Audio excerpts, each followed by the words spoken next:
What's up, everyone? My name is Edson Cardona, and I want to welcome you guys to the hashtag Let's Kick It series.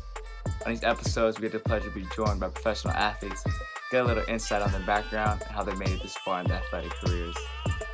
A conversation between athletes about their journeys leading them to success. I hope you guys enjoy.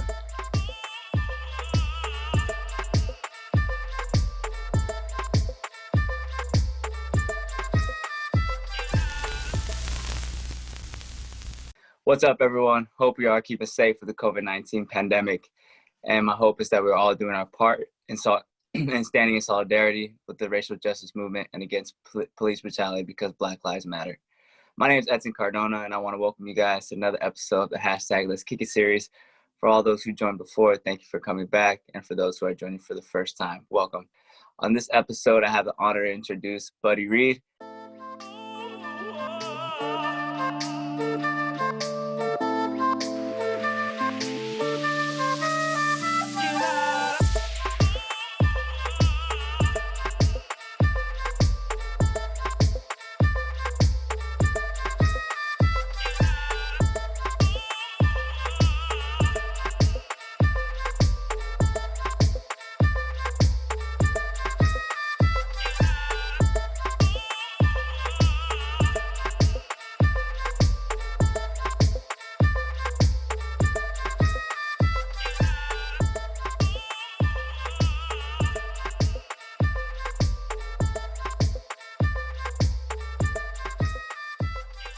Born and raised in Bronx, New York, grew up playing hockey actually, played 9 sports throughout his entire life, went to a boarding school to play hockey on scholarship at St. George, which is in Rhode Island, played baseball for the Tampa Bay Warriors junior summer, and then ended up playing and committing to the University of Florida, where he played 3 years and got drafted in the second round, 48th overall pick to the San Diego Padres in the 2016 draft. Later on, lived and played in Australia for the Canberra Cavalry in 2017. Then went to the Futures game in 2018 in Washington, D.C., got traded to the Oakland Athletics in December 2019, and now currently playing in the Oakland Athletics organization as part of the 60-man pool in the short 2 months Major League season in 2020. So without further ado, I would like to welcome Buddy Jr. How you doing, boss? It's good, bro. It's good, man. Just chilling. You know the vibes.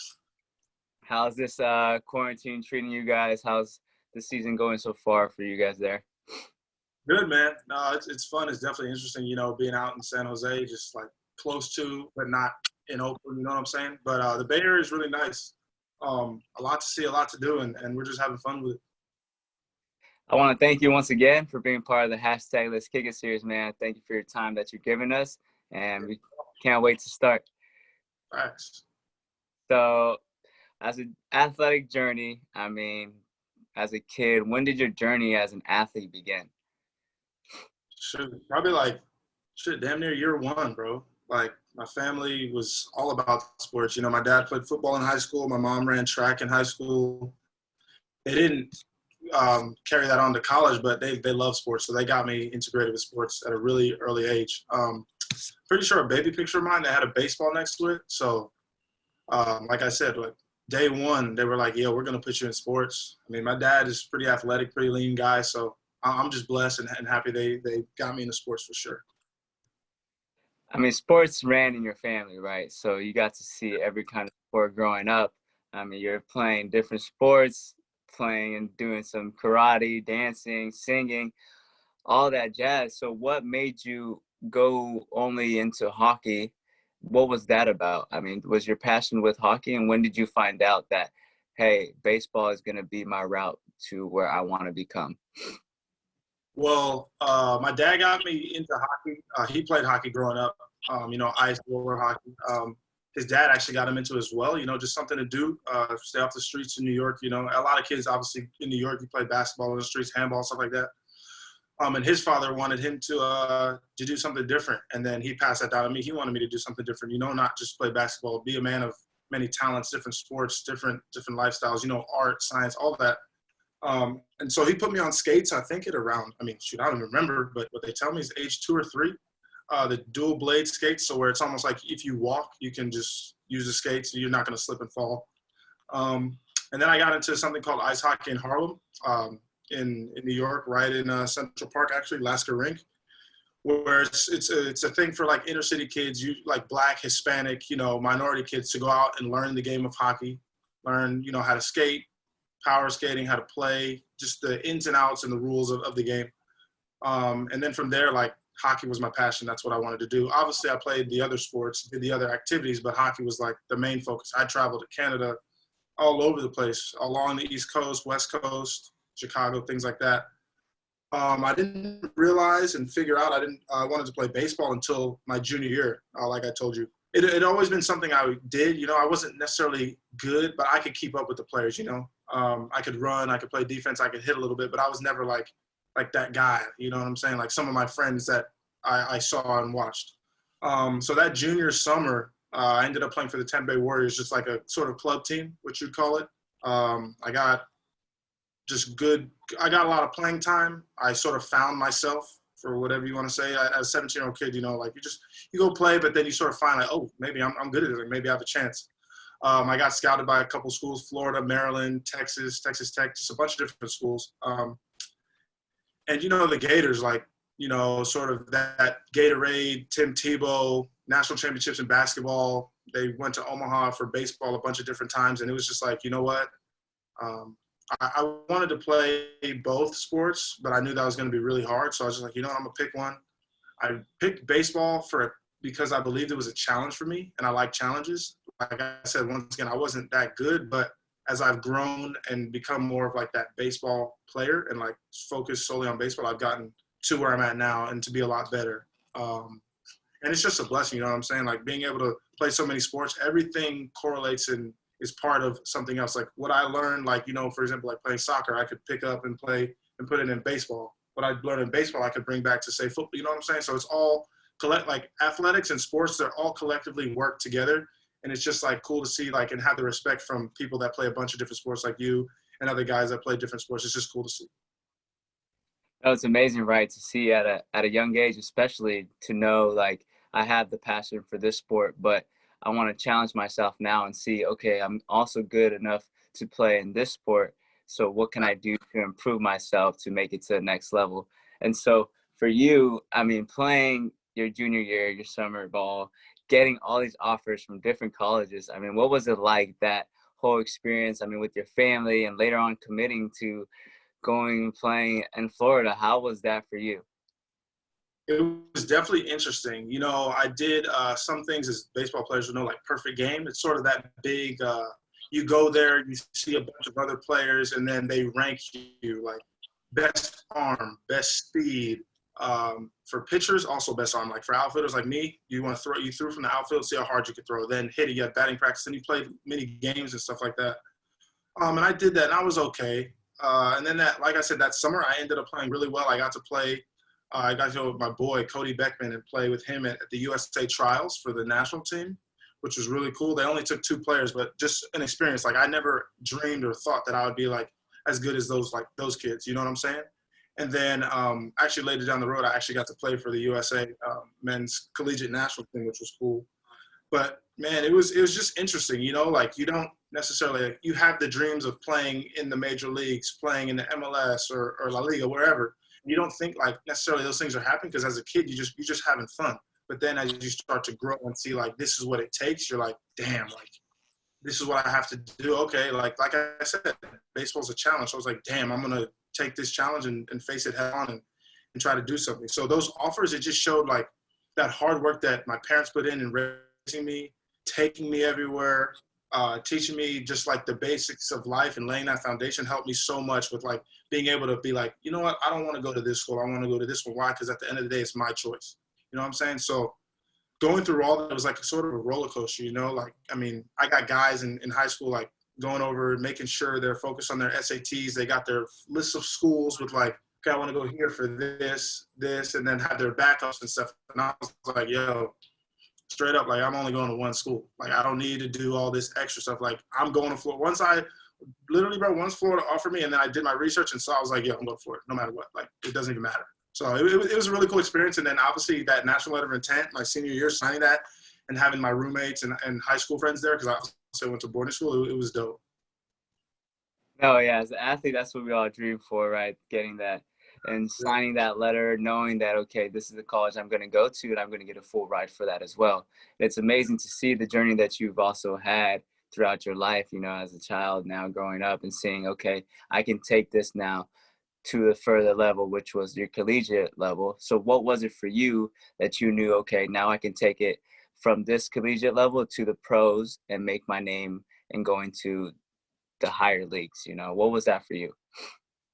Well, I mean, as you know, like scouts and people and writers and all that stuff, like the stuff that matters but doesn't, like, there's always people that are like, oh, look at him, look at his build. Okay, like he's okay, you see him, he's an athlete. Now we put a baseball bat in his hands. Now we see him run the bases. Now we see him throw. And then it's like all those different pieces then you have to sort of bring together and then form that sort of baseball player. Like I said, I didn't really play baseball like as serious. I didn't have the best swing. I had a good arm. I could run. You know what I'm saying? Like I could do certain things, but I didn't fully bring it all together. Now I'm 25. I know myself well enough that I've pretty much brought it all together. Do I still have room for improvement? Of course.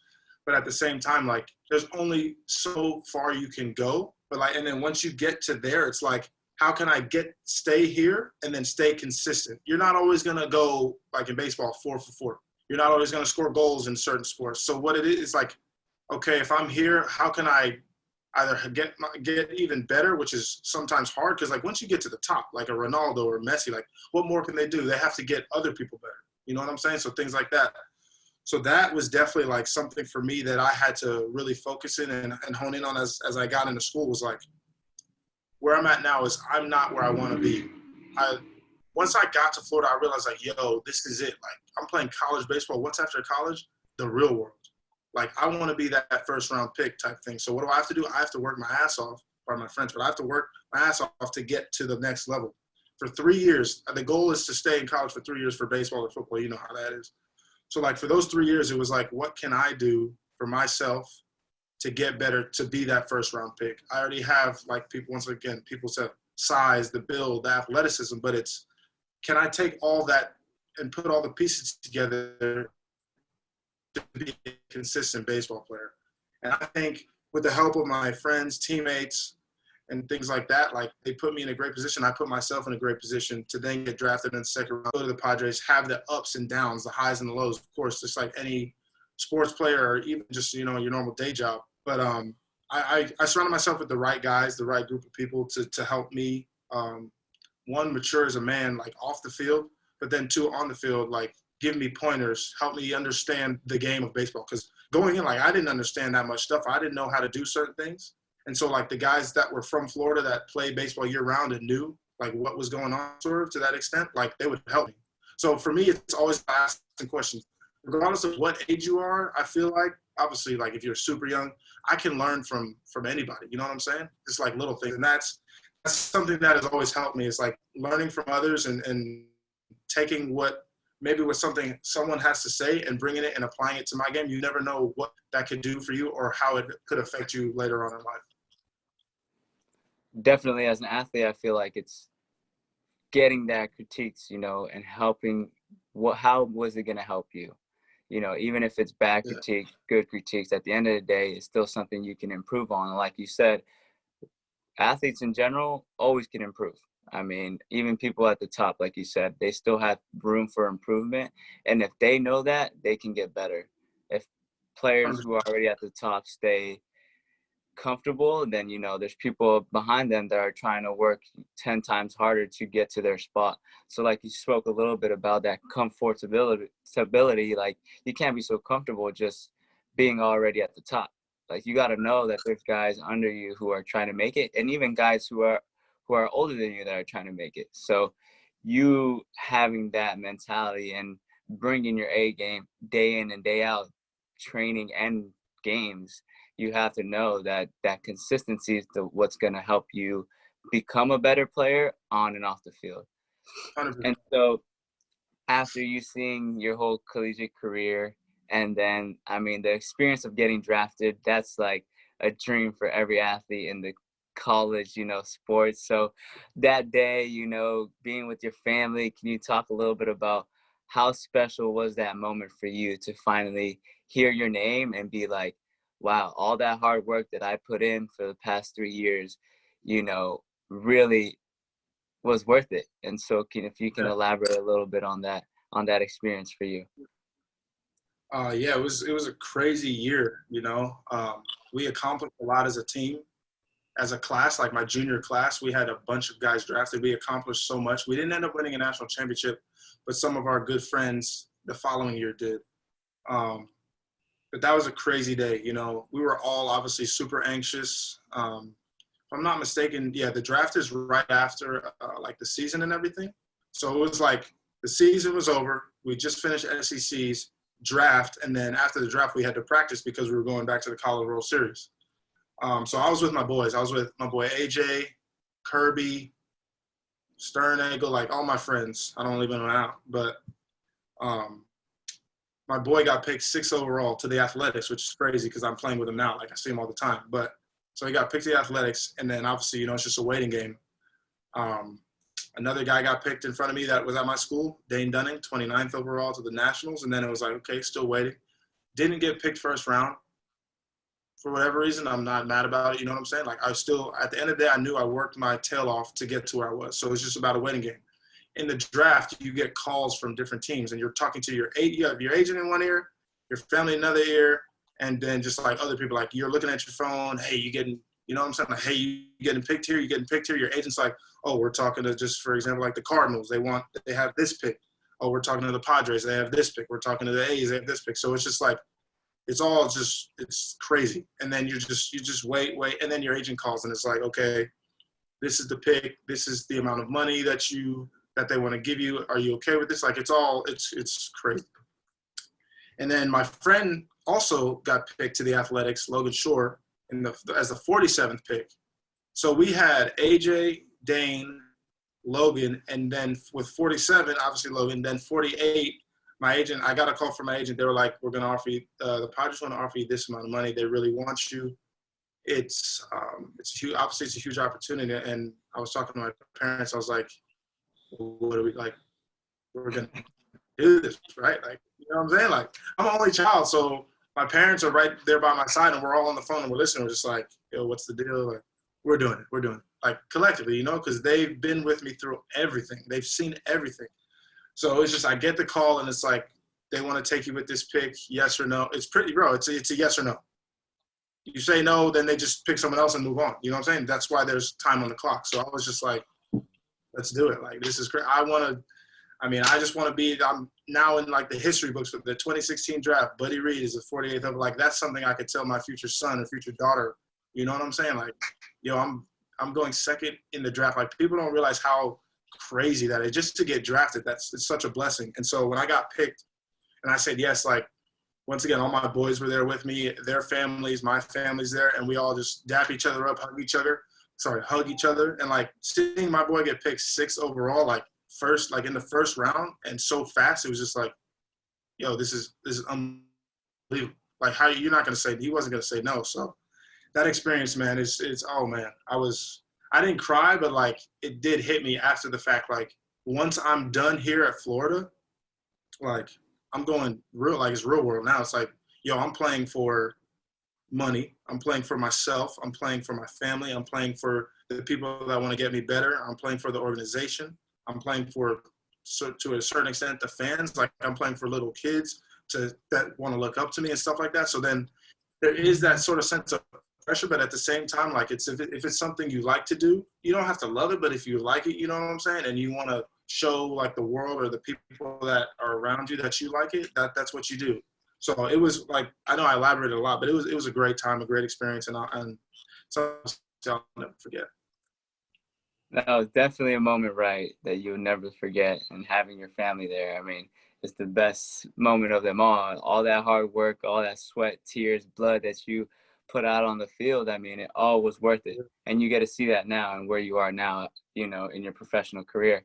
And so if you can tell me a little bit of what keeps you motivated day in and day out. I mean, there's a lot of athletes that go into the sports, go into the pros, and they make it, I mean, but they don't have that chance, and, they fall back, or they're not mentally strong either to keep on going and putting in that extra effort or that extra mile to keep on going, because not everything's easy. You know, people make it, and still there's a lot of players who don't end up playing. So what is the motivational factor for you that keeps you going day in and day out? To be honest, you know, it's not really that many things. It's myself. I have to motivate myself every day. I gotta think whatever higher being that I wake up every day, that's part of my motivation. Just like seeing the next day. My family, of course, my mom and dad, they motivate me. Why? Because I want to be able to get enough money to buy them a house, to buy them the things that everything they gave me, I want to return. Obviously, it's different because they saw me grow up, but at the same time, like there's still a lot of things I could do for them. I can never repay them for what they did for me, but at the same time, like that's one big factor that motivates me. Both of them, they're both my biggest role models. I mean, I know like people obviously say it and it's whatever, like for the love of the game, but like to be honest, money motivates me too. Why? Because in order to live a sustainable life and to have the things that I want to have for myself and my future family, you need money. You know what I'm saying? So I want to be the type of player that is that $100 million, $200 million contract guy. Why? Because then not only can I have money for myself and my family, then I can make, my biggest dream is to make a foundation for one of my friends' brothers who has cerebral palsy. You know what I'm saying? So money is, of course, money is they say it's the root of all evil, but there's so many things and opportunities you can have with money to not just help yourself, but people like around the world, not just solely in baseball, in other things. Like you see like Russell Westbrook foundations where he feeds homeless people. They try to put homeless people in shelters. There's so many things you can do. And so that's like, I don't know if it sounds bad, but like money is a huge motivation for me because I know when I get that, I can help other people. Some of the small things, I guess, that motivate me and keep me going every day. And my friends too, you know what I'm saying? Like, it's always cool to see like your boys, like my boys was in the big leagues. Like I watch baseball games of like only my friends for the most part, just to see how they're doing. So it's like, that's another motivation. Like seeing them there, having them I text them, yo, great swing, nice home run, nice pitch, good job, like good start, whatever. Seeing them there and they're like, buddy, you're like right around the corner. You're going to make it. It's like, that's enough motivation in itself to just have those guys in my corner always rooting me on. And they didn't change, you know what I'm saying? Just because they made it to the big leagues, they're the same guys. So that's a huge motivation thing for me.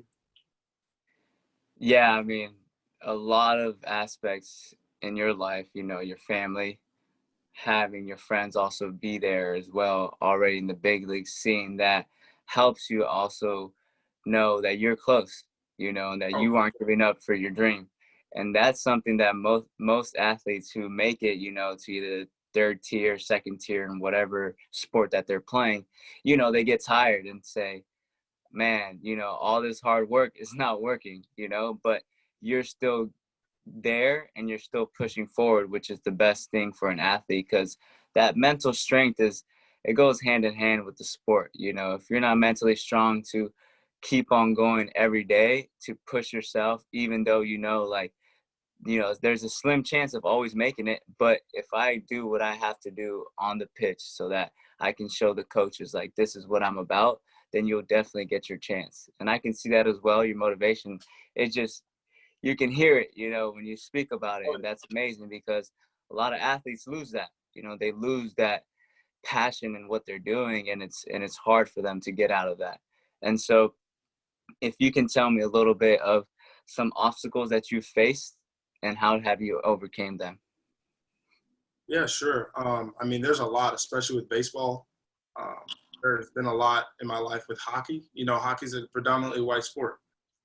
Just growing up, something as simple as just like, oh, why is he here? You know, I was like the only black player on my team all the way up and all the way through high school. You know what I'm saying? At the end of the day, everyone has a choice. Like my parents chose to put me in a bunch of different sports. I chose to choose hockey as like my love, my passion, you know? And then I chose, but Dad, I want to play hockey. I want to play in the NHL. Dad, how are we going to go about getting me there?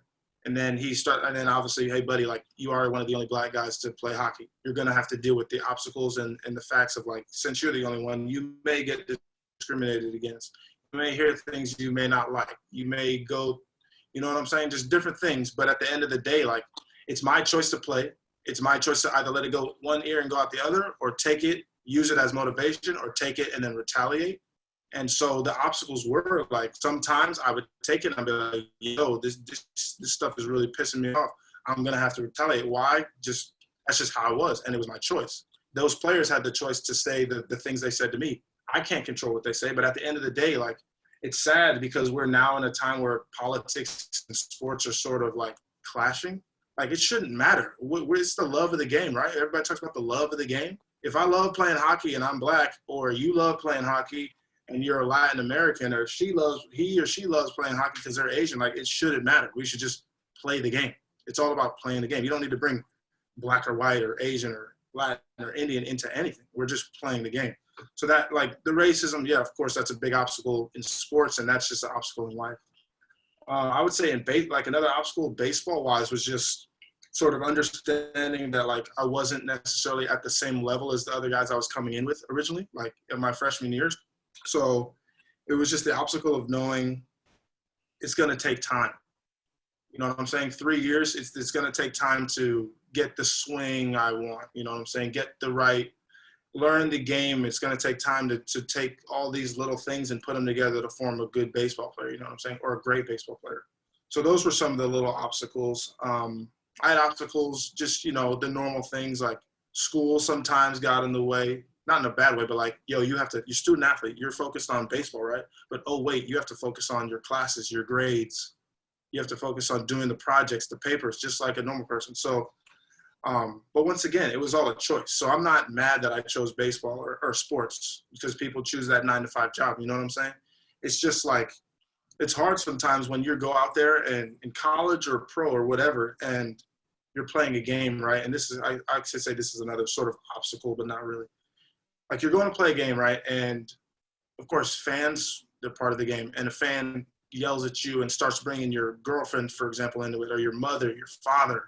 That's like an obstacle that athletes overcome every single day. Obviously now Corona, there's no fans. But once again, social media, Twitter, politics, it's like you're bringing all that into something where it should be like, you go to the game, it's like a release from your job. When we play, like, obviously, like, as an athlete, like, I'm not necessarily, I have a lot of free time. So it's a lot of free time to think and read and do things. But like, as fans, you sort of like, your detox from the day. But like, when we hear that stuff, that's such an obstacle for us, because of course, we have the choice to say something back. But once we say something back, and we like sort of have feeling behind it, it's going to get blown up. If we say something negative back about, if someone says, hey, oh, we know your girlfriend's name, and then they start saying negative things, if we say something negative back and they have a camera and they put it on film, we're the bad guy. They won't record the things they say, but once they hear us say it back, like I said, we're the bad guy. So that's an obstacle that we're always going to face every day as athletes, is when we play, is like, when you go to the stadium, hey, there's going to be people that are going to either be racist, they're going to look up all your information, they're going to come at your family, they're going to come at you. So the obstacle is like, and that's a whole mental side, because I'm not going to someone's office and like, yo, you suck at typing, you suck at printing, you suck at doing your job. Like, I'm not doing that. So for us as athletes, and I mean, as you know, it's just like, it's through the ear and out the other. The focus is on the game. But sometimes sometimes we're human, like, it hurts sometimes hearing things that people say about you, you know what I'm saying? Like, getting that negativity. So that's just one of those obstacles we face every day that is part of it. But like, you learn from it, and you learn how to now as a professional to take it and do what you want with it. Use it as motivation, or be like, yeah, I mean, you're paying to come see me play. You know what I'm saying? Things like that. So people definitely don't see, you know, what athletes face. And it's very important to hear from the athlete himself, you know, or herself, to see really what they go throughout a game day or throughout social media. I mean, there's a lot of things that come in play when you're a professional athlete that sometimes can break a player, you know, like you talked about a little bit. If you do retaliate, then, I mean, that is a negative thing upon you to do, even though it wasn't your fault, you know. But that is just things that professional athletes have to face regardless of where they're at. And even the racism, I mean, nowadays, you know, what's going on in the world. And it's very important too to see, like, there's a lot of things that people need to change when it comes to racism and to see that everyone's equal, especially when it comes to sports. I mean, you see so many people of color that are playing sports, and why is it such a big problem? You know, like you spoke when you were younger, and that what you face being the only African American playing hockey. I mean, it must be a lot, and it must have taken a huge toll on what you were feeling at the time. But to be able to overcome that, I think, is the key part, you know, of who you are and what makes you, right? And how you were able to overcome that and really become, you know, the man that you are now, and seeing things differently, and knowing that, hey, how I want to create, you know, this type of foundation for other kids that are looking up at me, so that they can see, okay, like, yeah, he gets maybe certain things, but look how he reacts. He reacts as a professional. And like I said before, that's how you want to be on and off the field. Right, for sure. So after seeing all your success, I mean, playing Australia as well, I mean, getting traded to the A's, and now at the A's at the 60-man pool, I mean, who can you really credit your success to? I mean, there's so many people that have helped me 100%. And then I'll just start with myself first. I take the most credit because I've had the choice to reach out to certain people. I've had the choice to go to these workouts. I chose to do all this stuff for myself. And the people around me have guided me to get to this point, you know what I'm saying? Everybody, of course, 100% you give credit to the people that have helped you. But then at the same time, you have to take it upon we took it upon ourselves to do everything we wanted to do to get to this point. Yes, of course, like my parents put me in sports. If I didn't like something, I'd be like, yo, I didn't like it. If I did something the wrong way or something like that, like I chose to then try to correct it. So at the end of the day, I feel like I take it upon myself, and I feel like I credit all my success to myself and the things that I did. 100%, I have the longest list of people that have helped me that I could also credit my success to. And I could just say, like, my mom and my father, I credit everything because they put me in sports.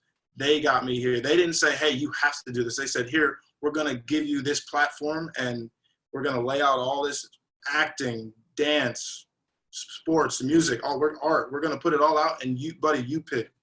So for everything, those two for sure. And then I can go, I'm not going to list them all, but like my coaches from the time I started hockey, Peter Randall, like my power skating coach, and then all the guys that I met. Like there's so many people that I could thank, and it's such a long list. So like I'm just a short, simple answer. Like I credit myself to all my success, and then all the people that helped me positively, I credit them. Just all that success that I've had is on them too. No, definitely. It plays a huge part too in your athletic career, and who you can really say like has had your back and has been like the backbone for you throughout the good and the bad. I mean, like you talked about a little bit, your parents were there through everything. And like you said, they put you and gave you the choice to also figure out, hey, which sport do you want to play?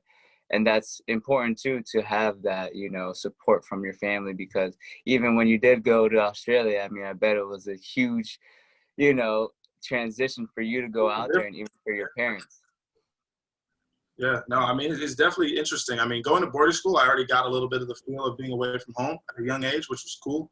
And once again, I'm so thankful that my dad gave me the opportunity to, by driving me up to Boston to play in all these different tournaments, so that I could have the opportunity to be seen by someone to then get a scholarship to go play at in St. George's. And one person that I would definitely credit all my success to is my hockey coach, Ryan Mulhern, for giving me the opportunity to play there, to then be able to play 3 sports in high school, to then be able to play baseball and things like that, and then go to a school that's super, super academically gifted with kids from all over the world. And to meet those people, like if that guy didn't give me the opportunity and make it really affordable for me and my family to afford to go to that school, I wouldn't be where I'm at right now. So that's definitely someone I credit all my success to, for sure.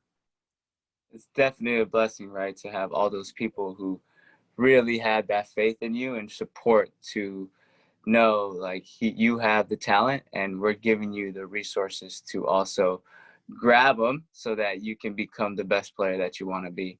100%.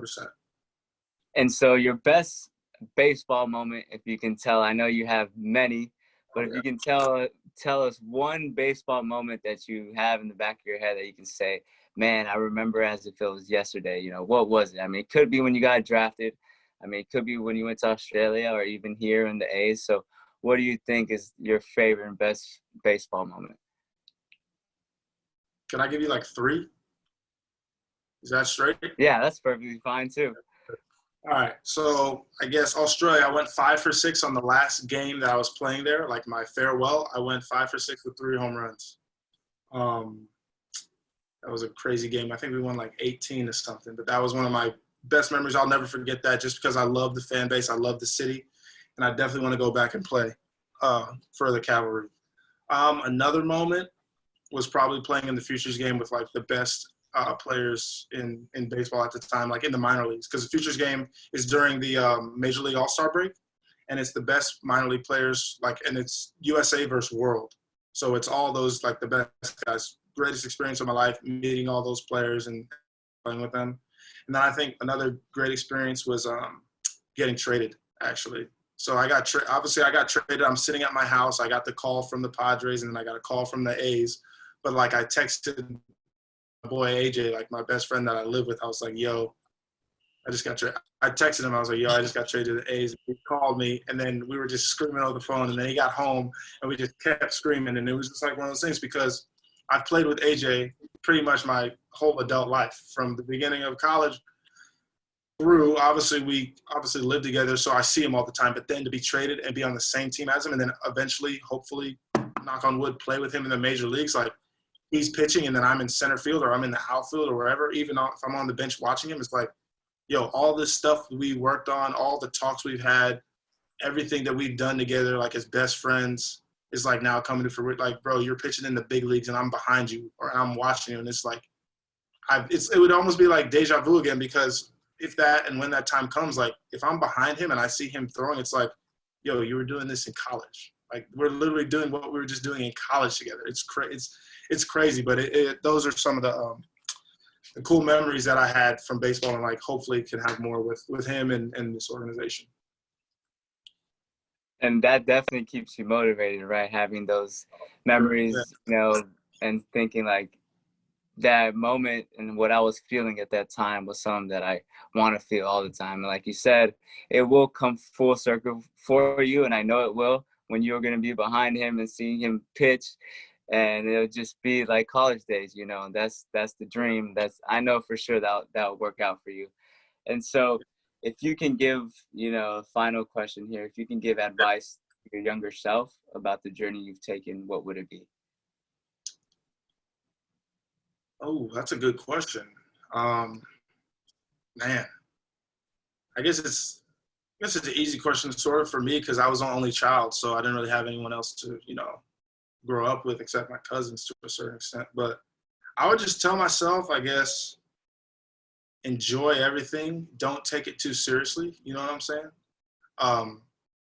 As we're young, we're sort of like, what's the word? I'm trying to figure it out. What's the word? I guess when you're younger, there's not so much of an emphasis on winning and losing and how you play. It is about having fun. We get that. I want to raise my children to win and have fun. Like, my parents weren't necessarily worried about me winning. They were only solely focused on me having fun. And so if I could tell myself anything, like back then, it's like, have fun, compete to the best of your ability.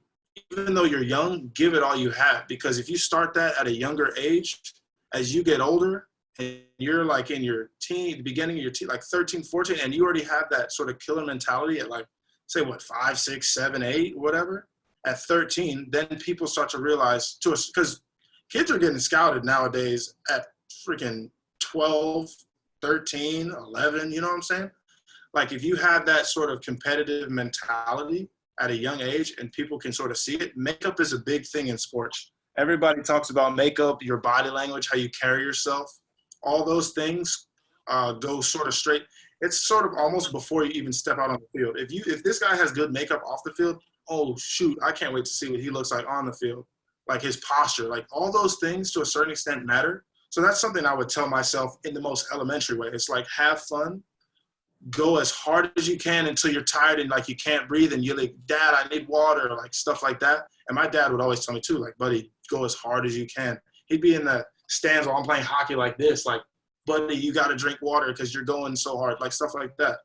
But yeah, man, just have fun, compete as to the best of your ability, and know that there's always going to be someone in your corner, no matter what. You know what I'm saying? And that we're not alone.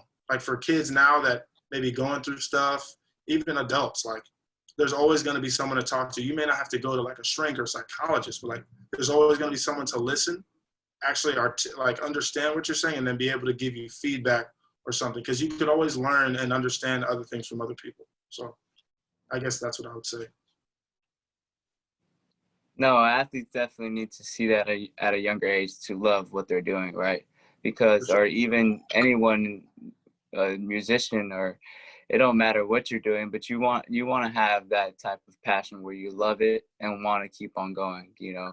And like you spoke about a little bit, you love what you're doing, that passion. I mean, you speak with that passion, and it's great to see because it shows where you are now. I mean, paid off.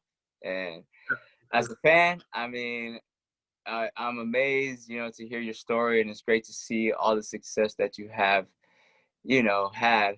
And it wasn't easy for you. And a lot of people think that athletes who are already in the professional level was, you know, a piece of cake, you know, they signed a contract, this and that. But there's a lot of steps that go into becoming a professional athlete. And man, I can't wait to see you in the big leagues. I know that the coronavirus and this whole quarantine hasn't helped you yet, but I can't wait to see you there and get that jersey, you know, get a signature and have it on the wall as well.